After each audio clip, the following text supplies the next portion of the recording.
La información internacional nos está dando que hablar en este mes de enero, en el que estamos acostumbrados generalmente a tener cierta tranquilidad, ¿no? Al menos los periodistas sabemos que en enero el nivel de información disminuye, la gente se va de vacaciones. Este enero está dando que hablar en materia internacional y por eso trajimos a un entendido en el tema, amigo de la casa, Carlos Rucauf, que supo ser vicepresidente de la Nación. Un placer recibirlo una vez más. ¿Qué tal? Bienvenido. Un placer para mí estar como siempre acá en UNIFE. Realmente hay mucha información a nivel internacional. Sí, y toda muy grave. Sí, verdaderamente, sí, de alta tensión, ¿no? No estamos hablando de episodios felices ni mucho menos. No. Me gustaría empezar a hablar por Venezuela y después vamos a ir recorriendo otras zonas del mundo que por estas horas también están con máxima tensión. En Venezuela hoy, bueno, el panorama ha cambiado en relación a 10 días atrás, ¿no? De repente la captura internacional de Maduro aquel 3 de enero, bueno, puso en jaque un régimen que, bueno, de verdad ya se venía sosteniendo en el tiempo, hace muchísimo tiempo, por cierto. Bueno, de alguna manera ya Estados Unidos lo había anticipado acerca de su incursión. ¿Qué evaluación hace, Carlos, en torno a la situación actual, a la liberación que se ha hecho de presos políticos, con algunas cifras inexactas, por cierto? Oficialmente se dicen 400, las ONG que hacen el raconto apenas sostienen más de 200 hasta el momento. ¿Qué evaluación hace en relación a la situación actual y a lo que pueda pasar en el futuro de Venezuela? Bueno, mañana se reúne Donald Trump con María Corina Machado y esto es una bisagra. Primero porque es difícil saber qué va a pasar en la reunión. Por de pronto no es común que el presidente de los Estados Unidos reciba en audiencia privada a alguien que no sea un jefe de Estado. Sí, clarísimo. Y total. Corina Machado ni siquiera ha sido electa, porque en Venezuela fue electo Edmundo González Urrutia, ya no la dejaron y puso Edmundo. Todos dicen que es la vicepresidenta, no, ella no tiene ningún cargo electivo. Sin embargo, la va a recibir Donald Trump con Marco Rubio. Muy importante esto porque Marco Rubio es un poco el valedor de ante Trump, de decir hay que reconocer lo que los venezolanos votaron. Nosotros no reconocemos a Maduro, por eso lo pudimos agarrar, porque es un delincuente, no un presidente. Tiene que llegar el momento en que Edmundo González Urrutia llegue al gobierno. No es hoy, porque los militares, las armas, las sigue controlando la estructura que quedó en Venezuela. Delcy Rodríguez, Diosdado Cabello y Padrino López. ¿Qué va a pasar en la reunión? No lo sé. Sé que Corina Machado va con una actitud de humildad a decirle a Donald Trump: se está liberando mi pueblo gracias a usted. Vamos a ver cómo anda la reunión, pero es muy importante porque al mismo tiempo Delcy Rodríguez, que parecía que estaba amoldado a lo que pedía Trump, no lo está haciendo. Primero por lo que usted dice. No liberó los prisioneros que Trump dijo públicamente se van a liberar pronto, se va a cerrar el helicoide. Ni se cerró el helicoide, ni los prisioneros han sido liberados, salvo una minoría. Entre ellos no se liberó a Ezequiel Gallo, el gendarme argentino que está ahí, no por ser un espía, como dicen ellos, sino por haber ido a ver a su mujer y a su hijita. Entonces, ahí Delcy Rodríguez se sigue o le impiden, eso no lo sabemos. ¿Es Diosdado el que le impide a ella porque ella da la orden y Diosdado no la acata? Estados Unidos empieza a dar una información complicada respecto a esto. ¿Podría volver a intervenir Trump y llevarse a alguien más de Venezuela? Claro, es muy probable. Iba a decirle, Carlos, yo no sé qué ganas puede tener de verdad, independientemente de que, a ver, la detención de Nicolás Maduro no significa el derrocamiento de toda la estructura que respondía al régimen de Nicolás Maduro. Ahora, yo no sé qué ganas puede tener Delcy Rodríguez en las condiciones en las que se encuentra de que Estados Unidos se enoje o se vea molesto con su gestión, porque en definitiva, así como incursionó una vez, puede volverlo a hacer. Ahora mucho más fácil. Bueno, absolutamente, absolutamente. Entonces puede volverlo a hacer. Está dentro un contingente de marines muy importante. Han recuperado el edificio de la Embajada de los Estados Unidos, que estaba bajo control suizo. Ahí hay un contingente muy importante. Toda la información indica que ellos tienen identificado a todo el mundo. Si se llevaron a Maduro, se pueden llevar a cualquiera. Pero bueno, vamos a ver. Lo cierto es que Delcy Rodríguez no cumplió con la liberación de los prisioneros, tampoco entregó los barriles de petróleo, y esto me parece que es muy grave también para Trump, y no hizo otra cosa que le pidió Trump, que es los pases y retiros en el ejército. Lo que le dijo Marco Rubio a Delcy Rodríguez es: los generales que van a ir a cada uno de los distritos, primero tiene que ver la DEA si son o no narcotraficantes. Hasta ahora no hubo pases ni retiros. ¿Está ella complicada por los otros dos? No lo sabemos, lo vamos a saber pronto. Sí, de hecho, mañana no solamente va Corina Machado, sino que también Delcy Rodríguez va a enviar a un representante de su gobierno. Uno entiende que la intención de ambas es, bueno, liderar el poder allí en Venezuela, está claro, ¿no? Entiendo que Corina Machado hará lo propio para que sea González Urrutia el que asuma. Sí. Corina sabe que no puede agarrar hoy el poder porque la mata. No tiene estructura que le responda. Tiene la gente. Claro, pero la gente que no salió como en Irán. La gente está muy acobardada en Venezuela. Ha pasado muy mal la gente. Ha pasado muy mal, son muchos años. Y durante esos años muchas muertes, mucha represión, mucha tortura. Lo dijimos acá en varias oportunidades. El famoso informe de Bachelet, que no se puede calificar de una mujer de derecha, expresidente socialista de Chile, que contó lo que pasaba, las violaciones de niñas, los asesinatos de pibes, las desapariciones. Así que claramente estamos ante un pueblo que está expectante, una Delcy Rodríguez que está tratando de gambetear la situación y les cuento, un Maduro deprimido. Maduro está en la cárcel con depresión porque le ha caído la ficha, como se dice en la Argentina, y ahora se da cuenta de que se va a quedar ahí muchos años. Ayer habló su hijo, el hijo de sí, bueno, pero Maduro. El hijo... Pero ¿es real el mensaje? Hoy debatíamos en redacción acerca del mensaje que, esto es supuestamente, ¿no? Porque, a ver, en teoría Nicolás Maduro habló con sus representantes jurídicos y esos representantes se habrían hablado con su hijo y su hijo habló ante los militantes. Su hijo es diciendo que Maduro apoya a Delcy Rodríguez y a la gestión que está llevando adelante. Eso ahora les cuento. ¿Es verosímil? Sí, es verosímil. ¿Por qué? A ver. Porque esto es un tema que no se sabe, los cuento acá. Cuando se presentaba la posibilidad de que Maduro se exiliara, el que intervino fue Putin. Y le dijo, venite a Minsk, Bielorrusia, o a Moscú conmigo, te mandamos un avión turco, te vas, no hay ningún problema. ¿A quién querés dejar? Y él dijo, es de mi confianza Delcy Rodríguez. Pero me quiero quedar 2 años. Putin no acepta ese comentario y obviamente así termina este muchacho. Pero Delcy Rodríguez efectivamente es quien confiaba a Maduro que iba a cuidar, ¿qué cosa? Que no se sepa la verdad. Que no se sepa que robaron, cuánto mataron, cuánto torturaron, cuánta plata fue a muchos países. Pero ya no es querer tapar el sol con la mano, Carlos. Bueno, pero hay que, escúchenme, Maduro niega tanto la realidad que se le venía la maroma encima y decía, ¿qué esperan? Vengan. Sí. Bueno, ya, el tipo no es normal, no es normal. Yo creo que tendría que haberse subido hoy con el diario del lunes y ya en la antesala de lo que se sabía que iba a pasar al avión. Si te lo dice Putin, es porque Putin sabe cosas que vos no sabés. Obviamente, los servicios de inteligencia rusos saben cosas que los venezolanos no pueden tener ni idea de lo que está pasando. Les cuento algo más. Hoy se han visto por primera vez la foto de algunos de los bombardeos de Estados Unidos durante la extracción de Maduro y aparecieron las famosas armas rusas que Maduro decía, tengo las armas rusas para defenderme, estaban en cajones, nunca las habían instalado.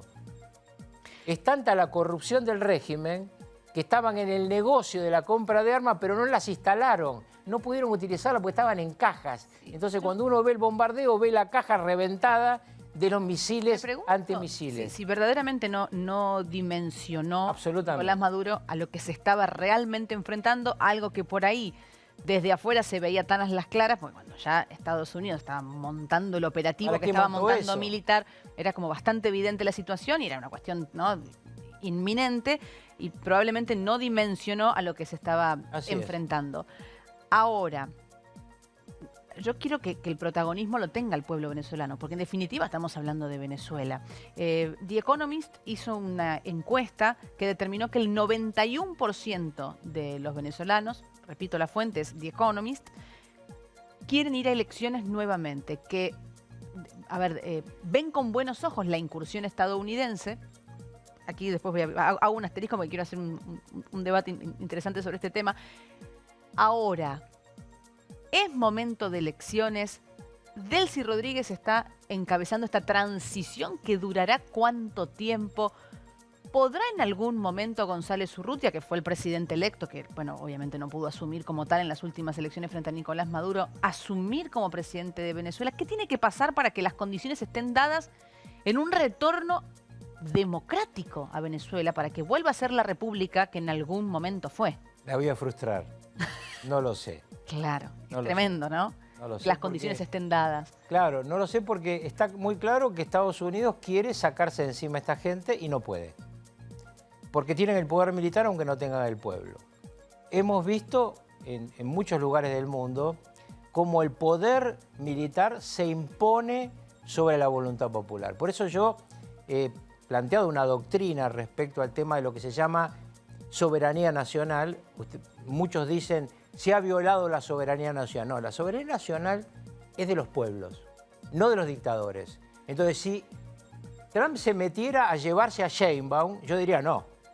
Porque no me Está importa claro. que no me guste. Ella la eligieron México, los mexicanos. presidente de México, sí. Pero a Maduro no lo eligieron los venezolanos. Entonces, no existe violación de la soberanía nacional, como dice un sector de la inteligencia de izquierda que trata de justificar a estos tipos porque ellos dicen que son de izquierda. Mejor que le escuchen a Bachelet, que es de izquierda en serio, no a estos tipos que lo que son ladrones, son torturadores disfrazados de ideología. Estuve hablando, por supuesto todos los periodistas lo hicimos, es una realidad, no es mérito mío ni mucho menos, mucho con la comunidad venezolana por estos Claro. días, está clarísimo.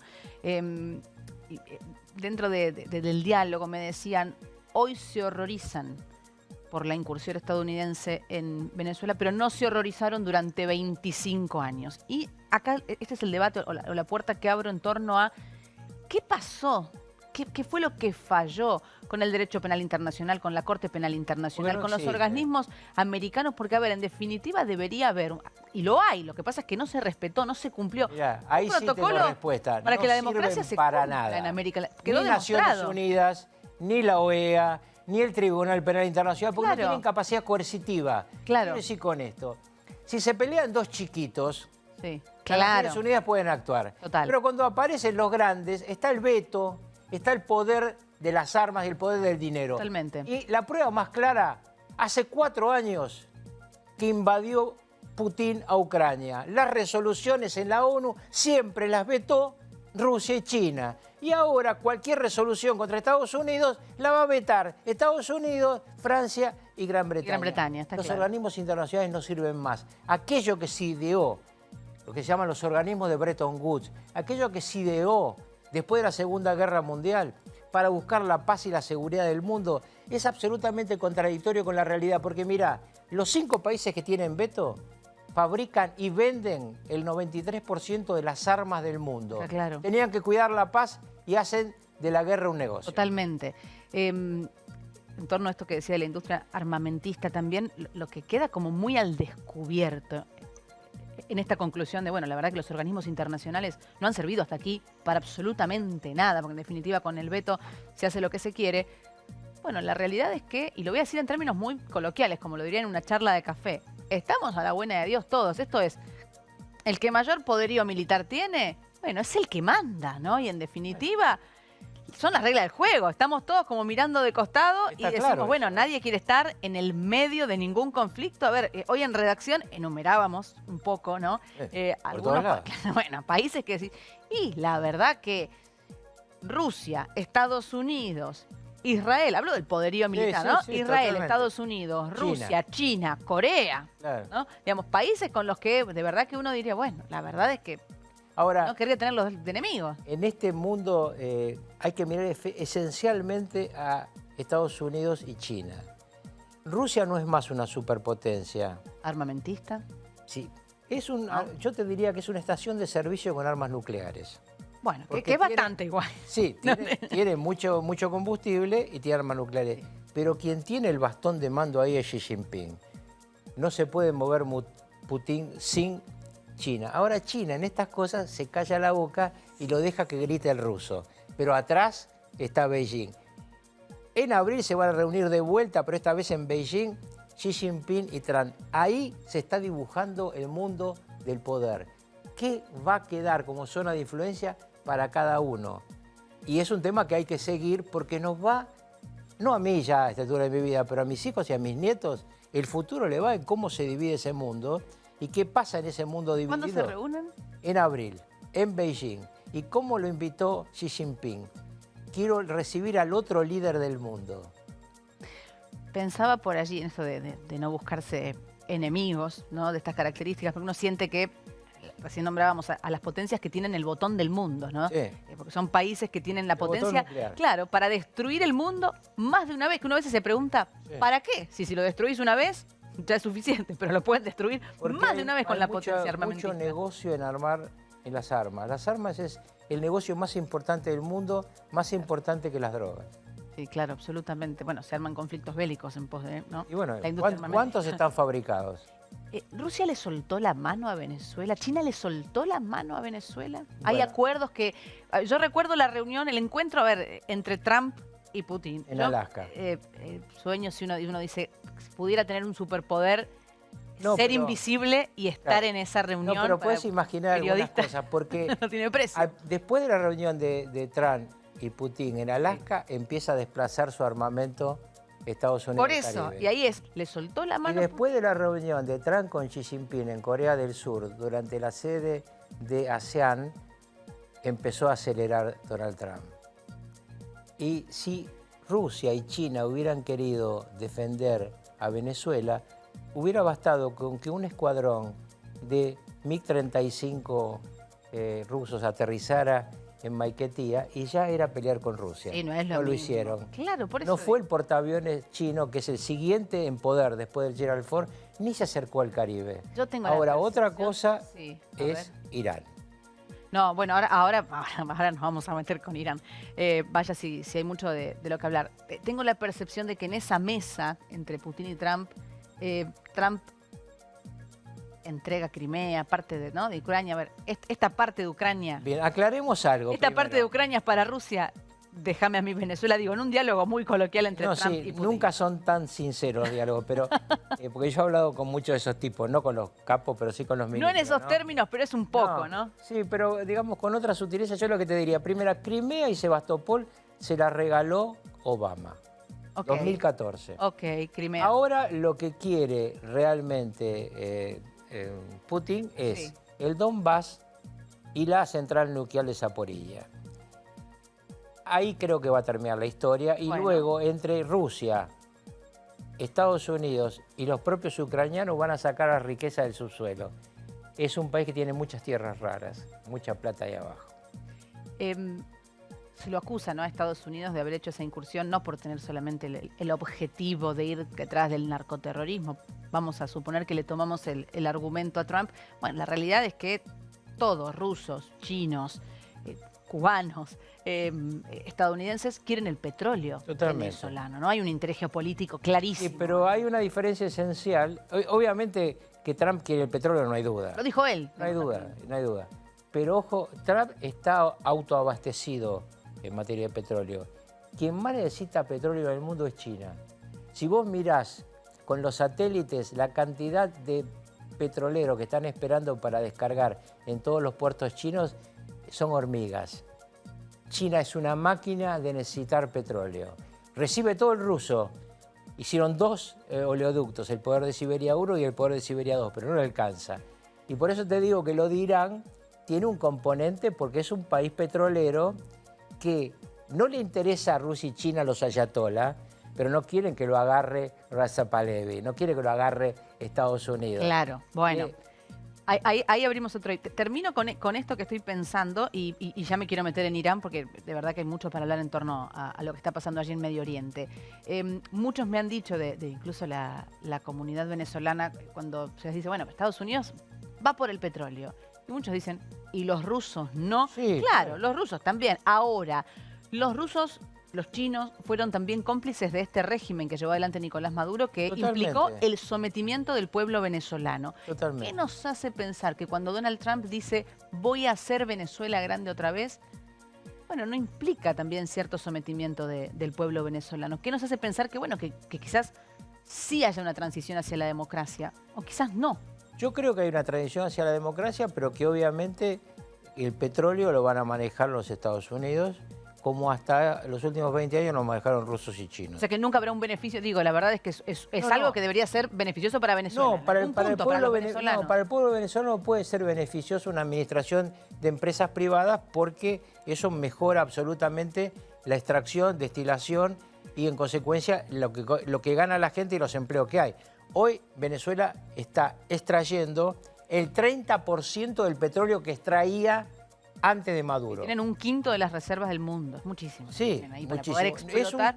Es un petróleo complicado de destilar. No es tan bueno como el petróleo de Arabia Saudita, sí, pero es un petróleo complicado. Pero para que uno vea la importancia que le da Trump al tema del petróleo, ustedes vieron que con una excusa muy razonable atacó a Daesh, al ISIS, en Nigeria, porque ahí estaban asesinando cristianos, y desde ese punto de vista estoy de acuerdo.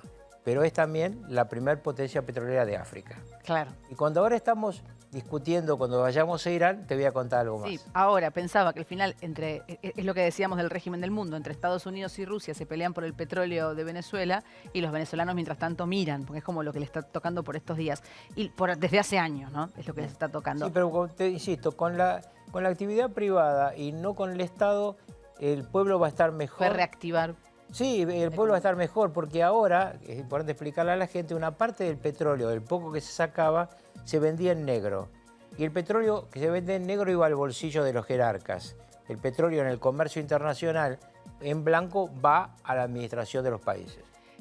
Quiero ir a Irán, porque no nos queda mucho tiempo y de verdad que es un tema sumamente interesante. Lo que está pasando en Irán es tremendo, verdaderamente, a partir de la crisis económica, la inflación, la pérdida de valor de la moneda, una crisis económica de verdad de gran magnitud, que esto provocó que la gente salga a las calles desde el 28 de diciembre, que la situación es insostenible.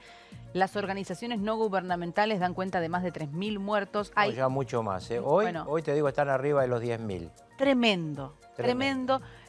Porque la cifra que están dando incluso es de más de 10.000 detenidos y lo cierto es que ya se han ordenado juicios rápidos con directamente ejecuciones, es decir, saliste a la calle, protestaste, te arrestaron, te ejecutan. Hoy está fechada la primera ejecución, van a ahorcar a un joven de 26 años. Es tremendo lo que está pasando allí. Y el delito absurdamente para quienes somos hombres y mujeres de fe es haber atentado contra Dios, porque pidió que se fuera Jamenei, no era Dios. Sí, que es el titular del régimen. Sí, pero no es Dios. No, claro, está claro. Lo que pasa es que hubo un ataque a una mezquita y dicen, bueno, directamente atacaron contra Dios. El ataque a una mezquita siempre es algo que yo, como ataque a cualquier iglesia, no me parece para nada bien. De allí a la ejecución. Pero si 10 tipos atacan una mezquita, no podés matar miles y miles que estaban en otro pueblo y en otros lugares que no tienen nada que ver con esa actitud que está en medio de la furia popular. Ahora, están tirándole con ametralladoras pesadas. Sí. Ponen la ametralladora y le tiran, no que están tirando con gases lacrimógenos. Absolutamente. Y este chico que van a ahorcar, tremendo. Realmente yo creo que es un cruce terrible de impacto en el mundo, porque cuando veamos cómo ahorcan a un pibe... de 26 años, que ya las organizaciones no gubernamentales... Su hermana es abogada, quiso ir a defenderlo y el juez le dijo, este es un caso que no necesita abogado defensor. Tremendo. Bueno, por allí, hablando de la escalada de violencia, de lo que está pasando en Irán, el propio Donald Trump, y acá es donde me quiero meter porque Estados Unidos vuelve a tomar protagonismo, advierte, en principio le dice al pueblo, controlen sus instituciones porque cuentan con nosotros. Después desde Irán le advierten a Estados Unidos y le dicen, a ver, cualquier ataque que surja de una base militar estadounidense tendrá una represalia dolorosa. Ya en Qatar están vaciando la base militar estadounidense, pero despegaron aviones también que se presumen pueden estar listos para un ataque de gran magnitud. Entonces, esto escala hasta dónde, Carlos, entre Irán y Estados Unidos. Bueno, primero, efectivamente están las vacas voladoras, que se les llaman a los aviones cisternas, que utilizan los aviones caza norteamericanos para reaprovisionarse en el aire. Están en Hawái. Eso significa estar en zona de combate. Segundo, Estados Unidos no tiene portaaviones en la región, por eso las bases. El portaaviones que estaba en el Gerald Ford, que ahora está en el Caribe, el otro está cerca de China, no lo van a desplazar. En consecuencia, el ataque tiene que ser aéreo. Pero hay un componente que a mí me gustaría contarle a la gente, es que hay dos países muy importantes para Estados Unidos que le han pedido a Donald Trump que no bombardee Irán. ¿Quiénes? Arabia Saudita, Mohammed bin Salman, y Recep Erdogan, Turquía. Son muy importantes para Estados Unidos, ¿por qué? Porque Arabia Saudita es quien arbitra el precio del petróleo. Volvemos al petróleo. Si Arabia Saudita no compensa lo que falta de otro lado, el petróleo se dispara. Yo la información que tengo es que hace 2 horas Donald Trump le prometió a Mohammed bin Salman que iba a pausar la acción contra Irán. Veremos qué pasa. Lo que te digo es que mientras yo venía para acá, sí, el Brent, que había subido 6%, bajó 2.1%. Los mercados se enteran de las cosas antes que nosotros. Siempre. A ver, ahora, pregunto, ¿por qué Turquía y Arabia Saudita le piden a Donald Trump este freno? Estoy pensando en el estrecho de Hormuz, que es por donde pasa gran parte del comercio mundial del petróleo 25%. Y que controla Irán. Sí. ¿Tiene que ver con eso? No, tiene que ver con algo mucho más complicado. ¿Con qué? Con el equilibrio de Medio Oriente. ¿Por qué? Porque ahí está todo el mundo peleando contra todos. Carlos, qué difícil el equilibrio en Medio Oriente. Arabia Saudita está peleando con Emiratos Árabes Unidos sobre el tema de Yemen. Pero además, atrás de Emiratos está Irán. Turquía se quedó con Siria, que antes era un protectorado de Irán. Lo que quieren tanto Erdogan como Mohammed bin Salman es que Irán esté débil, pero no caiga en manos norteamericanas. Porque una cosa es que cambie la conducción de Irán, que se serene la situación en Irán, y otra cosa es que venga Reza Pahlavi, porque eso significa, es el hijo del viejo Shah, ¿no?, de la monarquía iraní, es ciudadano norteamericano, es muy cercano a Donald Trump. Entonces lo que están diciendo, una cosa es que estos tipos que son monos con navaja, los apaciguemos entre todos, y otra cosa es que te vengas a quedar también con Irán. Y ahí aparece sí un jugador grande que no habló, que es China, porque todo el petróleo iraní va a China. Sí. Ahora, ¿qué avisora, Carlos, de aquí en más para Irán en el marco de esta situación tremenda que están viviendo internamente? Hay un juego de poderes que no puedo saber cómo se va a terminar definiendo en estas tensiones. Les cuento un instante, Mohammed bin Salman, ¿quién es? Es el príncipe heredero de Arabia Saudita, un inmenso poder. Hace unos años, un señor que lo criticó, un periodista de New York Times, entró, es un señor que era saudí y norteamericano, doble nacionalidad, New York Times. Entró a un consulado en Estambul y salió adentro de valijas porque lo descuartizaron por haber escrito contra Mohammed bin Salman. Mohammed bin Salman fue objeto de todas las críticas de los derechos humanos, de la época de Biden, pero hace poco lo recibió Trump y le vendió F-35, los aviones más caros del mundo, y Mohammed bin Salman le prometió abastecimiento de petróleo a un precio límite, es decir, que no iba a subir de $60 el Brent. Entonces, poderoso caballero don dinero, diría mi abuelita, está el mundo expectante. Puede haber un bombardeo, puede haberlo, pero es importante la opinión de estos tipos como Mohammed bin Salman y Recep Erdogan. Erdogan es de la OTAN y es la estructura aérea de mayor capacidad de combate dentro de la OTAN fuera de Estados Unidos. A veces el mundo asusta, por no decir todos los días. Sí, asusta totalmente. Por no decir todos los días. Sí, está muy claro que yo siempre digo, cuando hablo con mis amigos, agradezcan a Dios vivir en la Argentina, porque acá pueden caer inversiones, pueden caer problemas, pero no caen misiles. Y vivir en un país donde no caen misiles hoy, en este momento del mundo, es una bendición de Dios. Y ojalá sea así. Amén. Siempre, absolutamente. Carlos, es un placer. Yo siento que podemos hablar ¿no? de política internacional durante días. Tiempo es tirano. Tenemos que ir a una pausa, agradecerle Será la próxima vez. Sí, por supuesto que se haya acercado, siempre es un placer. Carlos Rucauf con nosotros, ex vicepresidente de la Nación, entre otros tantos cargos públicos que supo ocupar Carlos Rucauf en la República Argentina. Si te gustó nuestro contenido, suscríbete al canal y activa la campanita. Y si querés ver toda nuestra programación en vivo, entra a www.unifetv.com. Sumate Unife. Sumate un buen día.